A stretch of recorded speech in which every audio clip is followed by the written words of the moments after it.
Hello and welcome to all of you for joining us for yet another edition of the webinar series titled Expanding the Frontiers of Economics, Evidence from South Asia. Today, we have with us Dr. Alex Thomas, and this session revolves around his new book, Macroeconomics, An Introduction. I'm sure you all must already know him. Alex is a faculty at the School of Arts and Science, Azim Premji University, Bengaluru. He studied economics at the universities of Madras, Hyderabad, and Sydney. His primary area of research is in history of economic thought, with a special focus on classical political economy. His research has appeared in the Economic and Political Weekly, European Journal of History of Economic Thought, History of Economics Review, and Journal of Interdisciplinary Economics. Apart from being savvy with social media, he is known to have a different style to teaching, amalgamating economic thought with storytelling and linking them to contemporary issues. He's one kind of a teacher we all wish we had. So today, we can get an idea into his way of thinking and his approach to macroeconomics by discussing his book. Thank you, Alex, for accepting our invitation. We tried to be a little creative with our session today, with slight encouragement from Alex, and we have designed this as an interview. This session is jointly organized by Satvik and myself, and we will be asking questions revolving around some of the key concepts of his book for the first 40 minutes of today's session, which will then be followed by a regular question and answer. We will be general and more broad in our questions, catering to a diverse audience, but we hope that our participants would pose questions that are more specific and addressing some key themes of the book. Satvik, would you like to take lead and ask the first set of questions?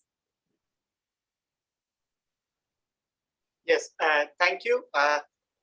Thank you, Anisha, for giving me this opportunity. So, Alex, the first question, which of course arises to all of our mind, is that what motivated you to write this book? Yeah, thanks, Satvik, and thank you so much, Anisha, for your introduction. But I was really curious how you got that bit about the teaching there, which pleasantly surprised me. But anyway, so the reason for writing the book, one is certainly my dissatisfaction with mainstream economics, and so that I think I've brought it out. What are the nature of the dissatisfaction in my book? The other reason is that most of the textbooks communicate economics as a settled science. So they say that, okay, this is how economics is defined, this is how it was defined, but today it is like this, but then there are no more questions asked. And whether it's the theory of money or the theory of growth or theory of output, it's always presented to the student as if there were no room for asking further questions. The third reason is, again, most textbooks that are used are produced or written by people in the West and aimed primarily at students or students there, which then, the implication of that is the Indian context is sorely missing. So there are no references and it's not well integrated. Now, it is possible to take a book that is written in the West and you can bring it here and you can just replace all the examples with Indian ones. I'm not talking about that kind of reproduction, but I'm saying something which has to be more integrated than that. And well, the more immediate reason, all this is there in the background, but the more immediate reason was when Anisha, the editor of CUP, had visited me, and we had a discussion about this. That's when the idea really came up. I was not really planning to write a textbook, so that's the reason overall.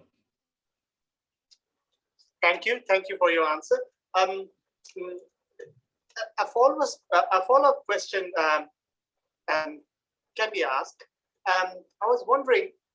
It seems that your book particularly looks at the undergraduate teaching. So can you please explain to us how this book helps us? So just before I respond to that, I just want to tell all viewers that I know some of the questions that are going to be asked. So I've done some homework. So when I look down, I'm actually looking at my notes. So in case people are wondering why I'm looking down, just want to make clear that if you're trying to guess whether I'm looking at notes, yes, I'm looking at my written notes, right? So again, the question is, I mean, the kind of education that in economics that we have, there's a lack of history. It's not just having a history course, but what I mean is a historical kind of understanding. How did our discipline evolve? What is the path dependence? Even for that matter, what is the history of economics textbooks? And so that can also be a part of our own economics training. The other aspect which I think is missing, especially when, I think this is more so in the case of microeconomics than in macroeconomics, when the distinction between positive and normative economics is brought about, the claim then is we are teaching you what is, and we are not teaching you what ought to be, as if you can separate the normative from the positive in a social science like economics. So in other words, I felt that the political implications or a political economy understanding where politics is fused with questions of ethics, with questions of economics needs to be sort of underscored. So that's the other kind of gap that I wanted to target. And in the last question, I said that we have, I mean, most of the topics are presented to us as if it's all settled. And there are no more questions to be asked.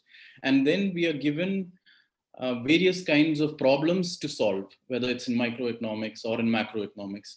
So this is what I call a problem solving approach. And economic students and economists generally see themselves as solvers of problems. But I felt that, and this goes back to when the global financial crisis happened, particularly, people fail to even ask that question. Can a crisis occur? What happens if there is a financial crisis? What happens if there is, a situation which is not there in the textbooks in a way? So how do you frame questions? And I felt that we need something like a problem setting approach, which is again missing.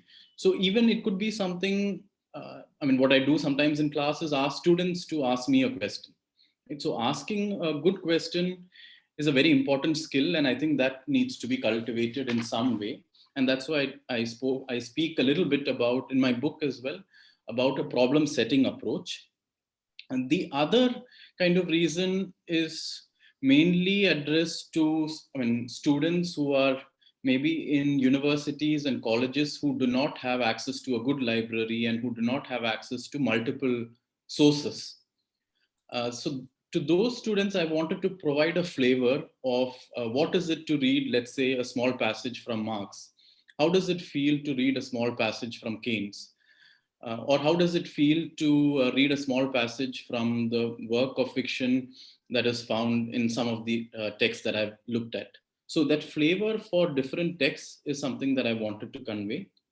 And finally, as I mentioned in the cover of my book, I don't mention it anywhere else really, but what I call a critical pedagogy. When I had written the book and when I used the term, I hadn't really explored much. But since writing the book, I've read the key work of Paulo Freire in this what he calls critical education, critical pedagogy, and also the work of bell hooks. And I think that the work of bell hooks and Paulo Freire is very important because it's not just what is there in the textbook. It's also, most important is what happens in the classroom. And what I've tried to do in my book is to sort of provide a kind of pedagogy that I adopt in my classroom as well, which allows the student in the class to raise questions along with me. And there are experiences that cannot be answered by theories. Then then there is some kind of a struggle there. What do we do with it? Sometimes we might just pose the question but not know the answer yet. So that's also okay. So so in short, I think a kind of critical pedagogy is what I want to communicate through the book. Thank you. Anisha, now over to you. Okay.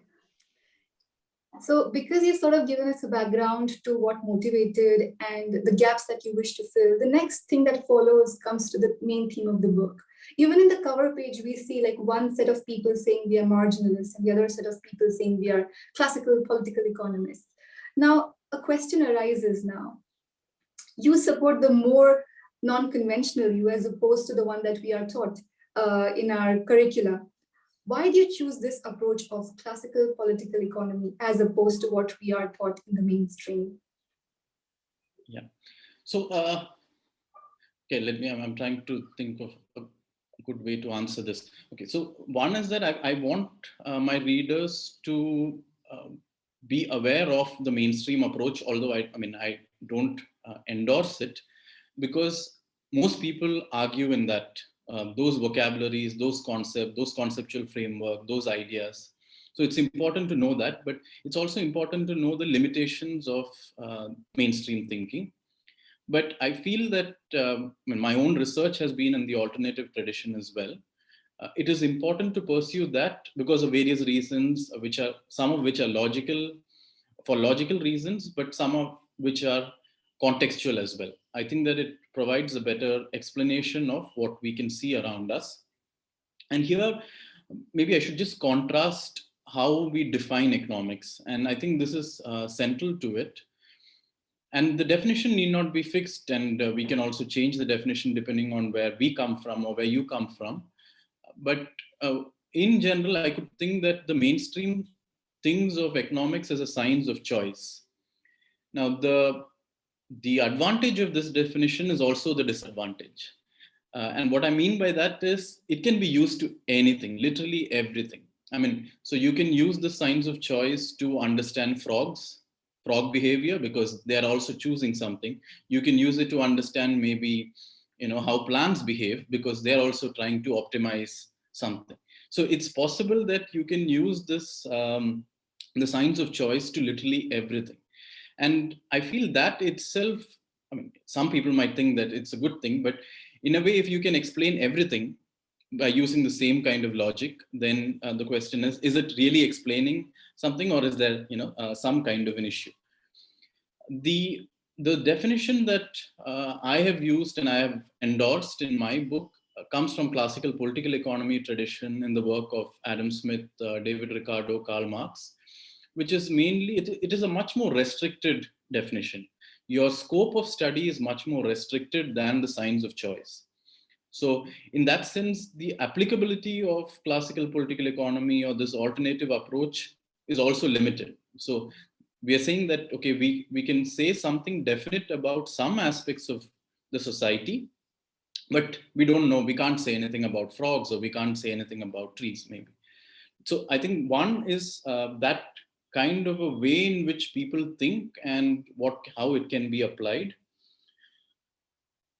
And I think this is, to introduce the student to at least two schools of thought is also part of the critical pedagogy, because when the student is introduced to two fundamentally different schools of thought, you can choose any school of thought that you want, but when you do that, you have to be you are also aware of what the criticisms are, what the differences are with another school. And I think that makes your understanding of whatever school you adopt much more stronger.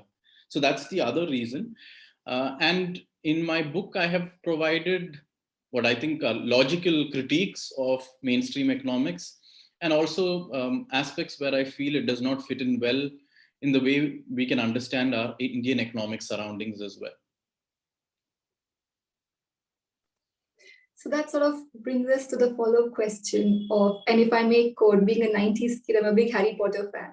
So when they say that neither can live while the other survives, do we have to choose between the two thoughts? Can we say that one thought or idea can be solved, understood better through, say, marginalist approach, and the other could be much better solved through the traditional, the more classical political economy approach? Do we have to always choose, or can they sort of coexist? Yeah. So this is a question that I, invariably get when I teach. I think when I teach history of economic thought, where I juxtapose the ideas of marginalists, mainstream economists, and the non-mainstream economists. And students ask this question because it's a troubling kind of feeling to know that, okay, I have learned Marshall and I have learned Marx. Now, why should I choose? Right? Should I choose Marx, or is it not possible for me to have both of them? And so, I mean, of course, I have only the answer that I have. I mean, somebody else's answer could be different. But it's not necessary, when it comes to the question of truth. Sometimes it could be black and white. Sometimes it could be a yes or no answer. It's not always the case that truth is somewhere, at the intersection of two people's ideas. It's not necessary. But having said that, let me explain a little bit more. My dissatisfaction with mainstream economics is at the theoretical level, at the conceptual level. So both these theories have an explanation or a theory of value. Both these paradigms try to explain wages. Both these paradigms try to explain growth. Right? So let's just take the case of growth. Now, mainstream economists argue that using the aggregate production function, argue that growth is supply side. Going from the Keynesian classical political economy tradition, Kaleckian tradition, we argue that no, growth is demand led. Now, there is no way in which you can bring both together, because in the philosophy of science literature, one might say that you can't incommensurable in some ways. You can't really even compare them. You can compare them in the sense that both of them are trying to explain the same things, but they have a fundamentally different explanatory setup, fundamentally different conceptual categories. So when it comes to when it comes to understanding growth, I don't think you can bring in both aspects together. And when it comes to, let's say, the question of value, which is there in microeconomics, the mainstream economics tells us that it's somehow understood or determined by utility of some kind, whereas for Marx, it would be the labor theory of value. Again, there is no real way in which you can bring these two together. Although I must say that this is my view, but there are people who have tried to synthesize various mainstream approaches with the non-mainstream approaches. So people have a different view on this as well. But my own view is that it's very difficult.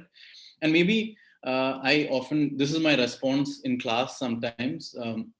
And if people know, especially for the Indian context, if people know the work of, somewhat know the work of Ambedkar and Gandhi, my response is, some people say that you can synthesize Gandhi and Ambedkar. Some people will vehemently oppose it. Right? So in a way, the choice is yours, but my choice is that they're fundamentally different. Satvik, would you go next and ask You're mute. Now it's my time to ask a question. Thank you for the answers. Now, traditionally, microeconomics is largely seen as a study of the decisions, roles by the states, the regulatory authorities, the multilateral organizations like UN bodies, IMF, etc., interacting with the global political economy. And we also look at the micro thing, meso thing, like industry, household, individual, families, etc., etc. So we have been taught that the summation of micro is macro.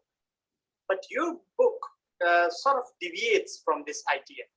Could you please explain this to us?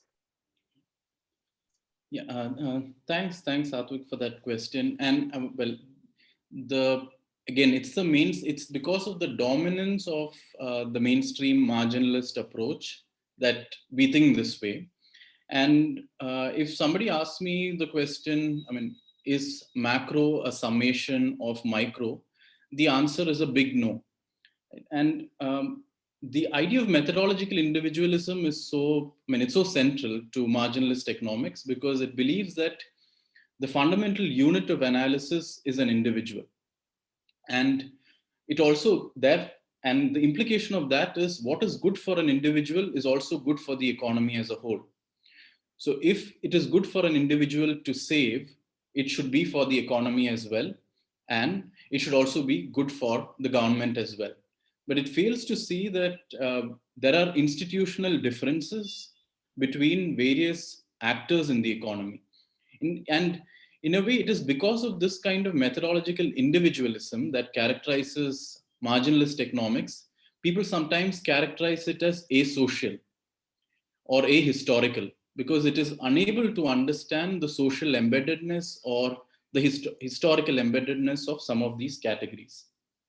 And what I prefer, and this is, this is going back to Keynes and even further back to classical political economy, is the methodological holism, which is much more open to understanding institutions, their social embeddedness. And the idea of an economy is, or the macroeconomy has to be seen as a system with its interconnections and interrelations. And the working of the system is very different, and it has its own logic, which is different from that of an individual. So one is, how does a system work? A system is not just a simple summation or a simple aggregation of the individual units, but it's something fundamentally different from an individual. And so another way to sort of say the same thing is, if you're trying to study what is happening in a forest, you want to think of the forest as an ecosystem with its own interlinkages. But you can also just think of a tree in the forest and then try to think of the forest as a simple summation of those trees. And it is very clear to anybody who studies ecosystems that you cannot think in those ways, because there are so many multiplier effects, there are interlinkages, which make the forest a different kind of entity to study.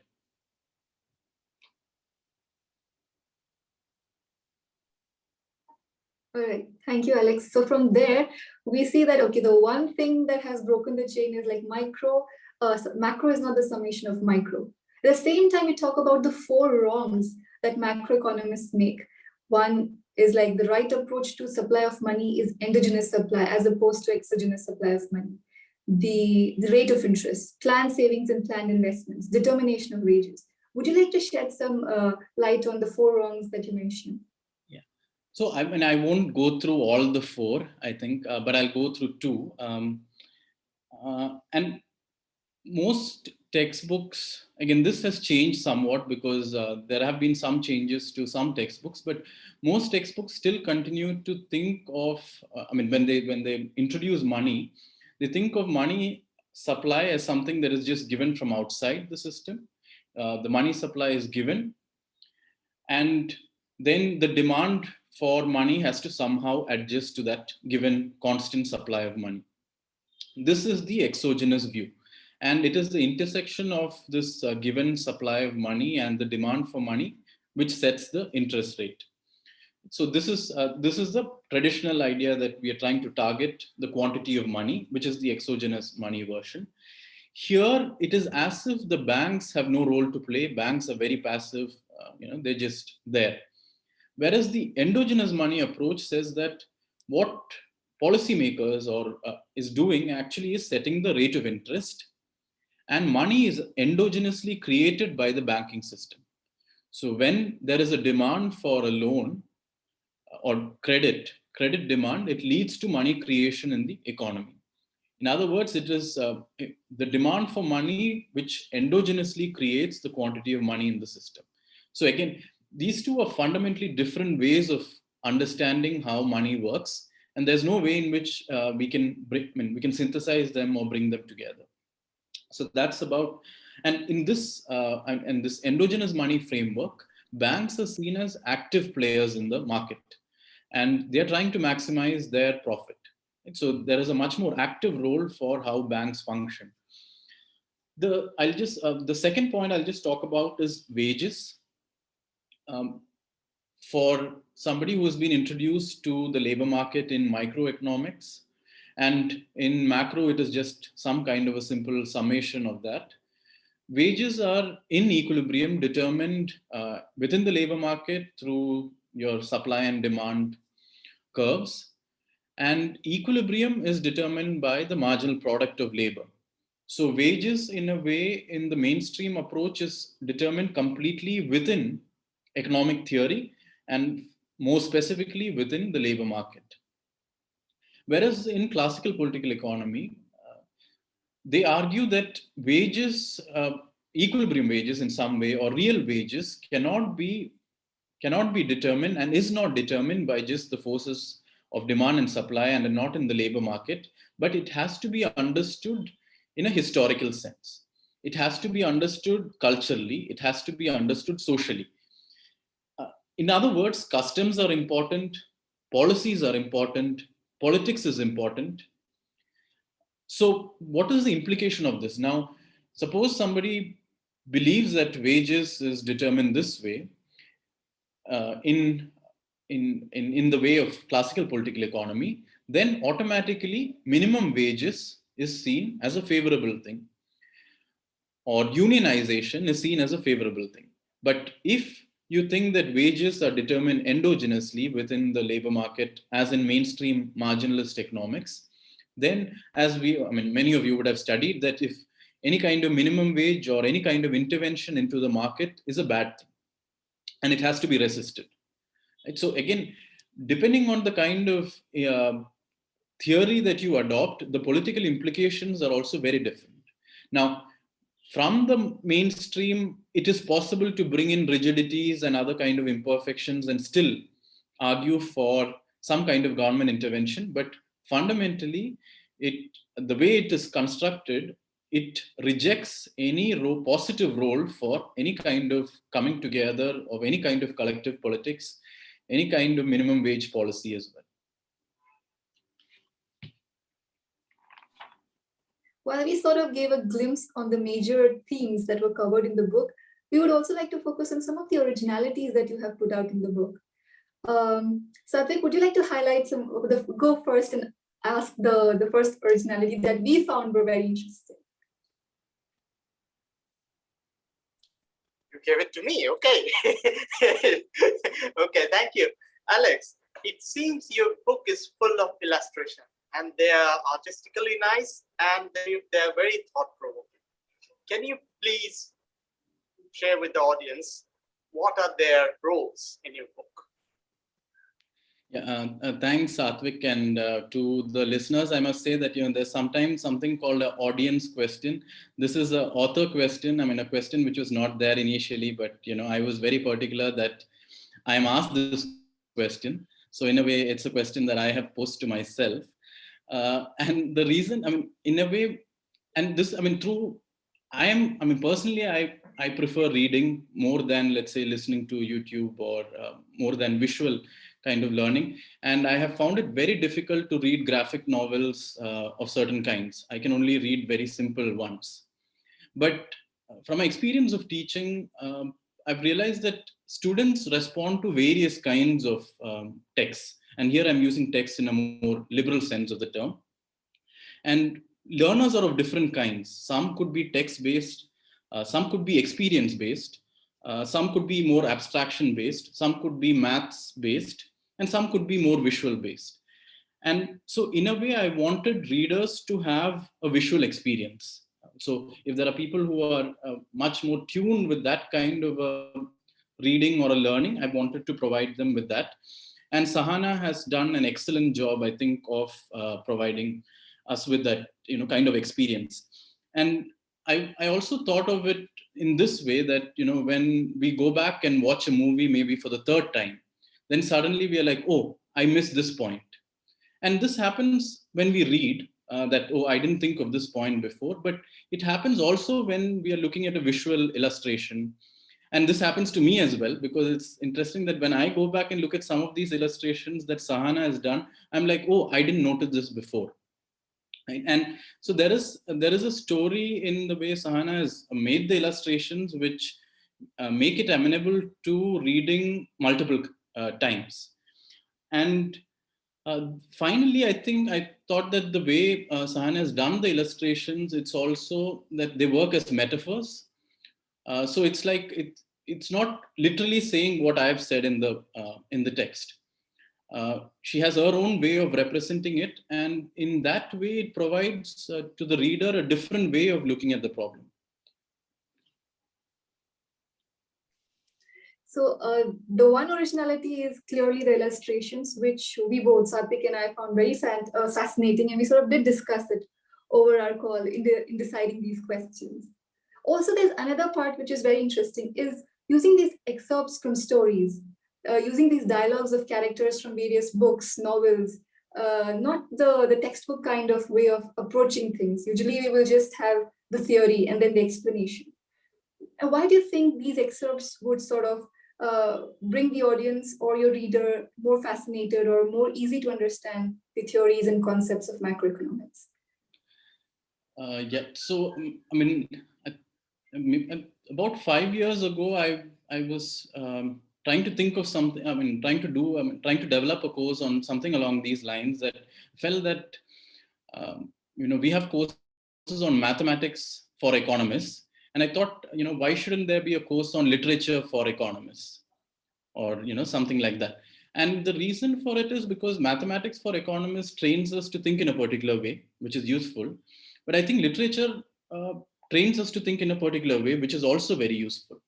And here I'm talking particularly about things which cannot be reduced, and you can reduce, of course, emotions to a graph, but it changes the feeling of that. It changes its quality fundamentally. And to express emotions or aspirations, anxieties, dreams, which are all important part of how humans behave and in an economy, and these behaviors also impact our economic decisions. I thought that it was important to bring in these themes, or little. I haven't done much, but somewhat from the fiction that I knew of and I could read. But I feel that there is much more that can be explored here. And for instance, if one can read in the local language, and one can look at maybe Tamil or Malayalam or Hindi or Oriya, one can see that there are economic experiences and socio-economic experiences which have been captured so well. And when we come to the classroom, suddenly you have a theory which is telling something else. So I think that it is important for us to bring these experiences, whether they are your own or maybe from indirectly from our reading of literature, to the classrooms, so that we can have a healthy discussion, and to see why what we are studying does not accommodate them. Is there a role for it, and how do we accommodate it?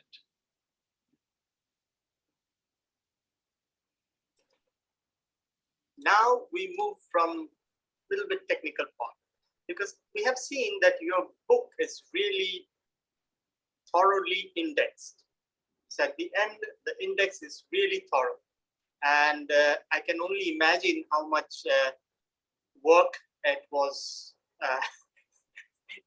to index all those things. So what is the importance of indexing your book? Why did you put so much effort? Yeah, so I must acknowledge Amit Prasad, who was the actual indexer. I did contribute some of my terms, and it is only when I worked on the index that I realized the importance of it in a way. I mean, earlier when I used to look at the index, I would, if you're looking for a particular term for research or for reading, one would go there. Then I started thinking about the relation or the difference or the similarities between the table of contents and the index. And table of contents in a way is it doesn't tell us much really.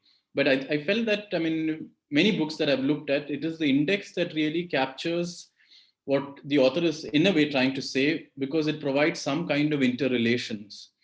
It also provides a kind of vocabulary that one might be looking for, but is not used by the author.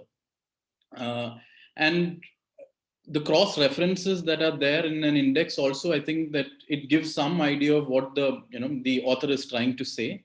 So I've tried to do that. And here I would just point you to two things, which is that, so if you have access to the book, that is, if you look at the entry for merit in the index, it does something. And I'm just curious, I mean, I'm not going to tell you what it does, but I've tried to do something there. And similarly, if you look at the entry for heterodox economics, I've not really used the word heterodox economics in my book. And it again says something.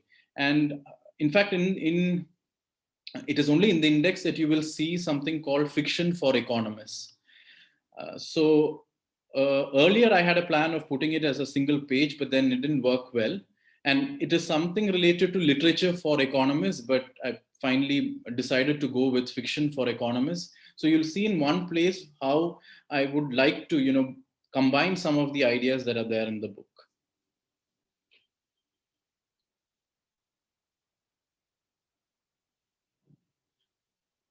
So we have come to the last part of the formal Q&A session with me and Anisha. So if you share with us your idea about good economics. Yeah, now this is of course, it's a difficult question to, completely answer, but let me just try to take a shot at it. So I want to think of it in 4 ways. One is theory. The second is empirical. The third is pedagogy. And the fourth is the limitations or the limits of what we are doing. When it comes to theory, I believe that we should be talking about categories or terms that have some kind of, we are able to measure it in some way. Some kind of objective kinds of measurement, which is possible. When it comes to assumptions within the theory, they have to be sensible. Now, sometimes what happens is just to get an equilibrium outcome, which is unique, we make certain assumptions. Now, that is problematic. We cannot change the assumptions in such a way so that we can arrive at a particular equilibrium or an outcome that we want. To me, that is problematic.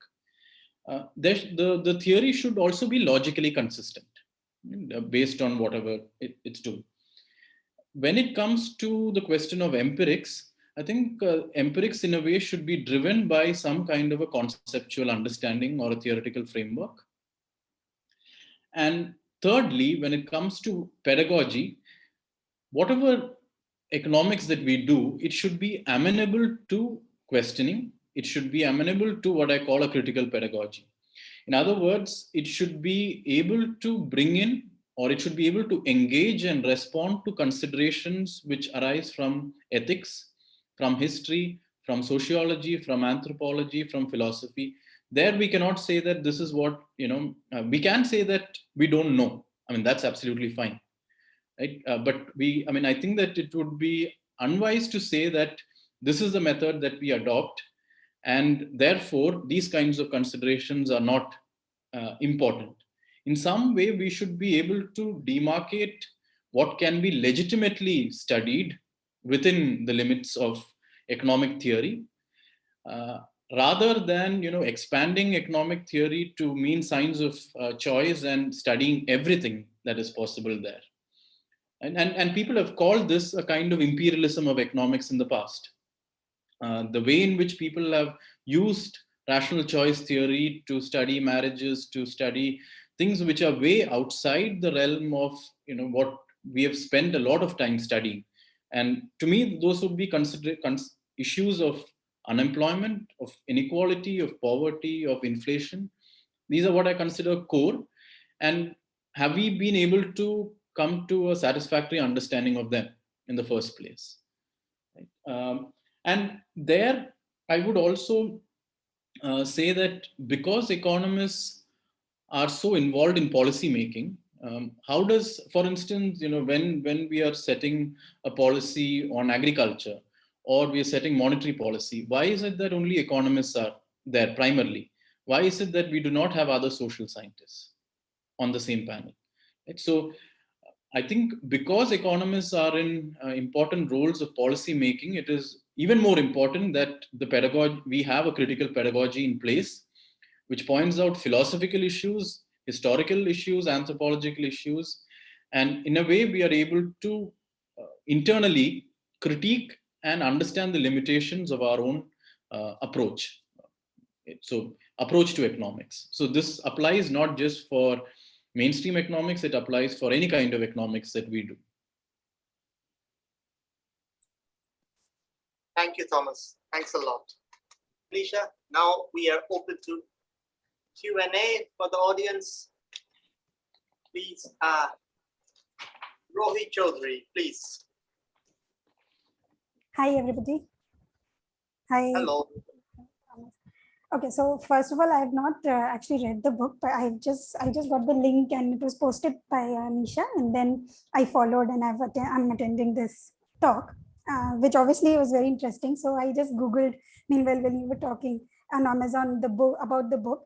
And to be honest, if I see now I passed my master's in 2012, but I would still buy that book and read because of the cover page, because that is interesting. Okay, so that is one thing.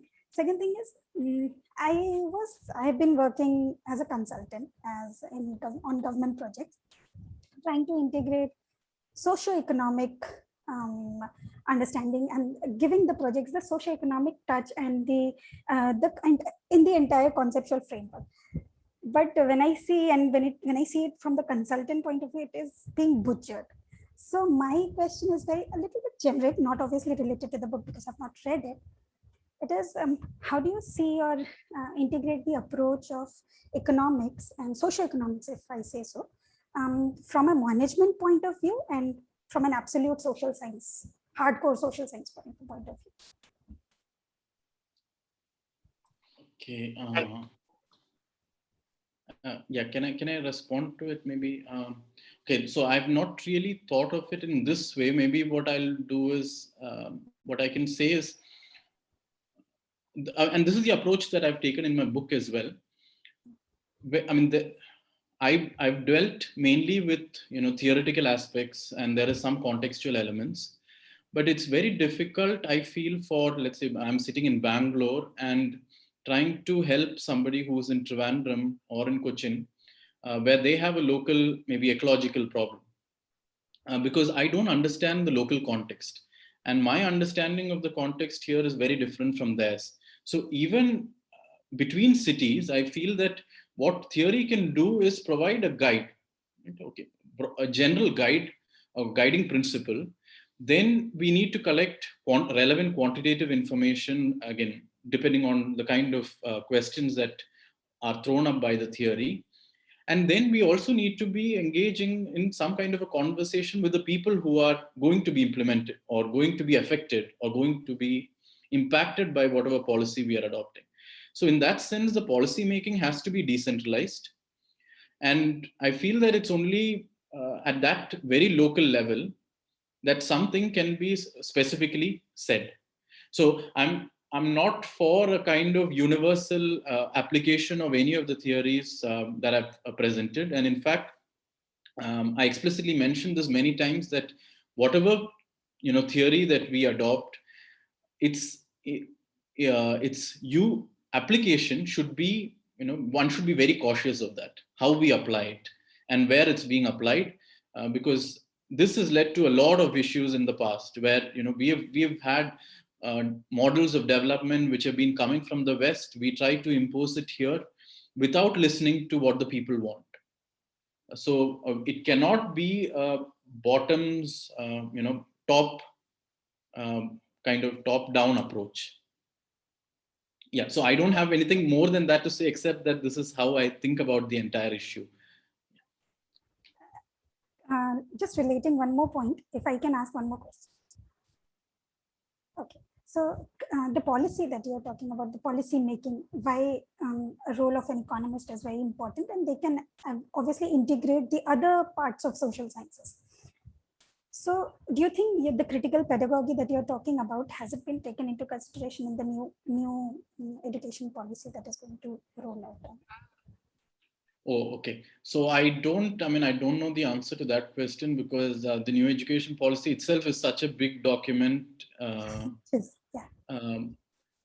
But maybe, I mean, maybe the spirit of inquiry in some sense, yes. But I think, I mean, I don't know. I haven't checked whether they have made reference to Paulo Freire or bell hooks. I don't know. Okay, as for whatever I have read, they have not mentioned Paulo Freire as such. I don't know. I feel a little bit of critical pedagogy. Maybe I should read the book. Then I'll be able to maybe correlate and draw integration. Thank you so much. Thank you. Thank you. So who wants to go next? If no one, then Anisha will ask a question. Oh, Arun, please. Hi. Yeah, I mean, I really enjoyed the talk. I'm definitely looking forward to read it. But, so one of the things that listening to you and looking at the contents of the book, I felt is the following, that, I studied my undergraduate in University of Kerala, and then I moved to Madras School of Economics. And so in the initial days of Madras School of Economics, I was feeling out of place because of the, the change in paradigm shift in the economic thoughts that I suddenly had. So, one of the things that I really felt is that I should have known this book much earlier, during my bachelor's, etc. So that's one of my questions to you is there an effort from you, or is there an idea to push this textbook not just to the top schools in economics in India, but also to the state level universities, or to the places where most of the economic students in India are, which is not in the top tier universities. Okay, so that's one. Maybe I will add a sub question which is completely different from. So looking at the table of contents of the book, what I feel is, and you rightly done this, is to have a shift, have a slant towards the left side of the left side of the economic thoughts. But one thing that I thought that the book could really add to make it a really heterodox book is the Austrian School of Economics. I don't know, maybe you have added it from the table of content.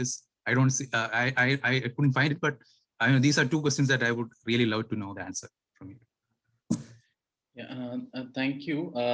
So in the past, at least 3-4 years at least, I've been doing a lot of lectures, especially in colleges in Kerala and in South India and in other places which are not, what we consider the elite colleges. So I've been in conversation with students and teachers from there. And I continue to do that. So I think many of them, I know that the book is coming out. And so, beyond that, one doesn't know. Right? So I think that given my, past engagements, they will continue, that have been continuing. And most of my engagements have been at smaller colleges and smaller state universities. In fact, I think two weeks back, I gave a book talk at Purnia University in Bihar. So there are some plans like that too. Now, the question of Austrian economics is a bit more, let's say, trickier. So Austrian economics, it is considered heterodox, but one can also see there are some strong similarities also with the mainstream economics. But I have not engaged with, Austrian school at all. And in fact, this is not, because of the nature of the book, and I just want to provide students a kind of introduction. I've not really systematically engaged with Marxian literature. I've not engaged with, feminist political economy. I've not engaged with a certain kind of post-Keynesian literature. I've not engaged with Austrian school. So to engage with all this again would call for, much more number of pages. But what I do have, what I've started working on is a history of economic thought book. Again, aimed at postgraduate students and primarily in India. But even there, how much will I engage with Austrian economics? I don't know yet. Maybe Hayek would figure in some degree. But yeah. Thank you. We have Mihir Naik. Would you like to unmute and go next? Yeah. Hi, Professor Alex. I I just want to first say that I'm an incoming master's student at Azim Premji University in the economics program. Okay. Yeah, I'm looking forward to that. And one question I have is like, I guess it kind of relates to your book because like currently, if you look at macroeconomics, like at a graduate level, I think the approach they use is like doing macroeconomics using micro foundations or something like that, right? So I was just wondering, and I think your book uses that approach. It completely deals with aggregates. There is no mention of choice and how like micro foundations lead to those aggregates. But my question is like, how would we justify not considering micro foundations at all and completely dealing with aggregates? Because I think to some extent, I think it is redundant to consider like to build it from ground up like that, because like the world we observe is aggregate. So it is fine to deal with just aggregate measures. So I don't know. I just want to get a more refined version of what I'm thinking, like because it does relate to the approach used by your book. Yeah. So what I have done in my book is to, I mean, there are different ways in which we can look at the economy. We can look at what is happening to the household sector. We can look at what's happening to the government sector. Within the government sector, we can look at what is happening to the local governments. We can look at what's happening to the central government or the state government. So that is in the sense of collecting data and doing all that. But then again, it goes to what is the inner logic of the system. And here it is a methodological position, one which is methodological individualism, one which is methodological holism, which are fundamentally incompatible. But that's one side of the story. Now, in my book, what I've also done, and in the introduction itself, I have said that we are taking a macro approach. Now, it's also possible to take a micro approach. It's also possible to take a meso approach to understand how sectors behave and how individuals behave. So I do talk about a little bit about the micro kind of things and the macro kind of things. But what I am rejecting is that we can have a one-to-one correspondence between what happens in the micro to the macro, or what happens in the macro to the micro. Right? So in those kinds of situations, what I'm probably pushing for is that we need, within the same paradigm, we need different ways of studying these problems which are at different levels. And then we can try to understand how they might be related, if that's something that we are interested in. So it's not to say that individual behavior or individual things are unimportant, but it's just to say that in trying to understand the questions of unemployment and inflation fundamentally as the macro problems, there is this kind of methodological individualism is not essential, and that's not the right way to do it. Yeah, thank you. That was helpful. Anisha, you wanted to ask a question. Please go ahead. Okay, so I think I will be the last person to ask because we're coming close to our time for the recording session.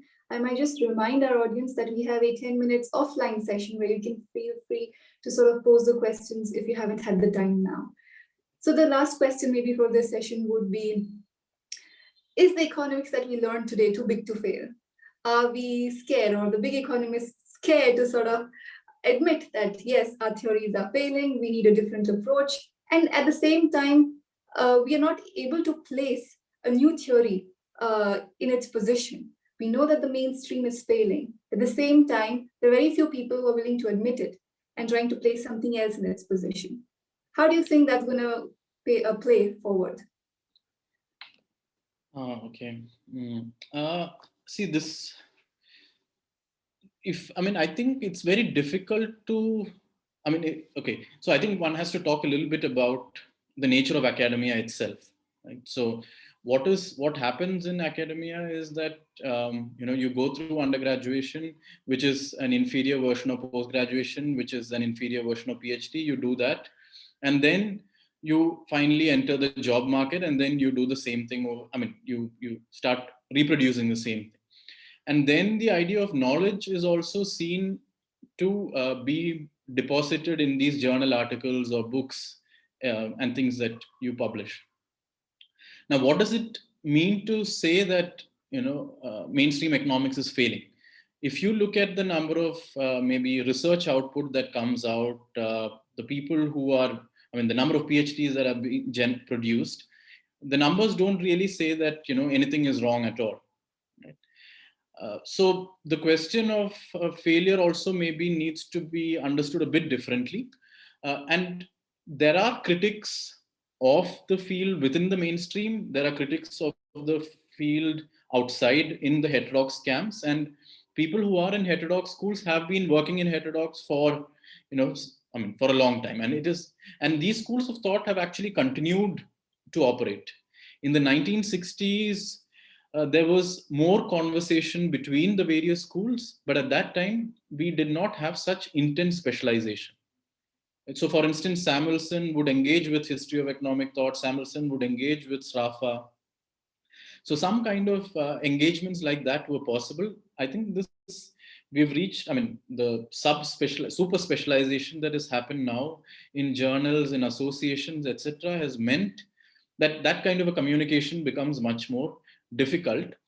And I think there is also something to be said about, what is and how do we, universities, let's say in India, we want to be in the top ranking.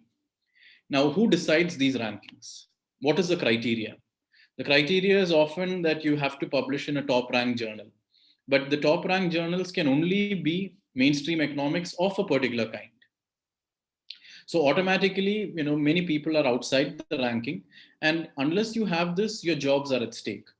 So I feel that it cannot, the problem is much more structural.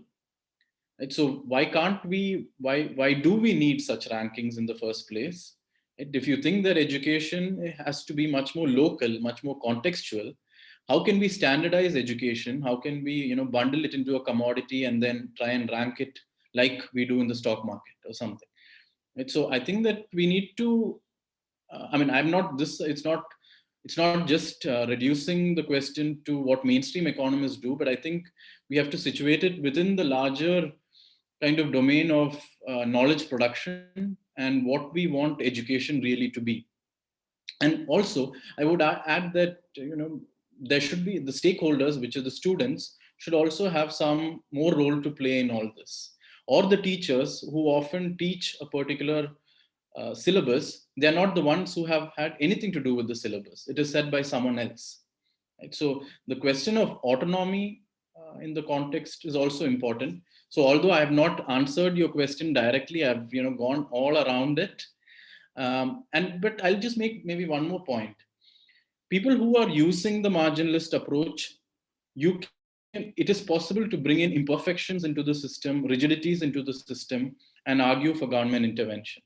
So if you just look at policy prescription, even if you are a mainstream economist, without any, let's say, strong theoretical backing, if you do purely empirical work, quantitative work, you can arrive at conclusions which are very similar to a heterodox economist.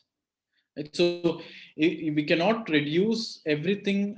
I'm saying that the question that you pose has many, many different questions. And I think that it calls for how we really understand education in the first place.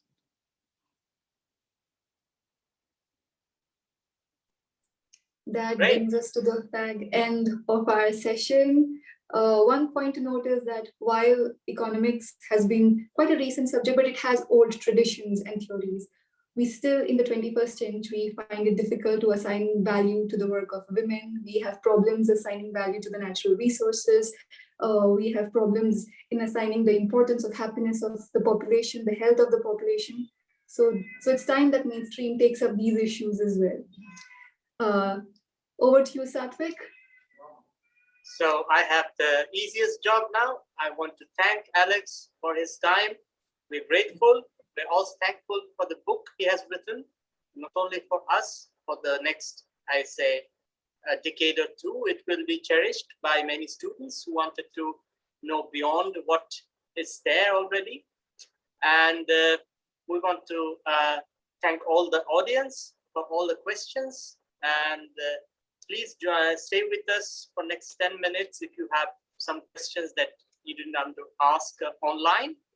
And this is a part of the year-long webinar series, like Anisha has indicated earlier. And we are going to have our next session with Suborno Borua. He's an assistant professor at University of Dhaka. And we will have it on 8th of August. You can visit YSI website to find this session.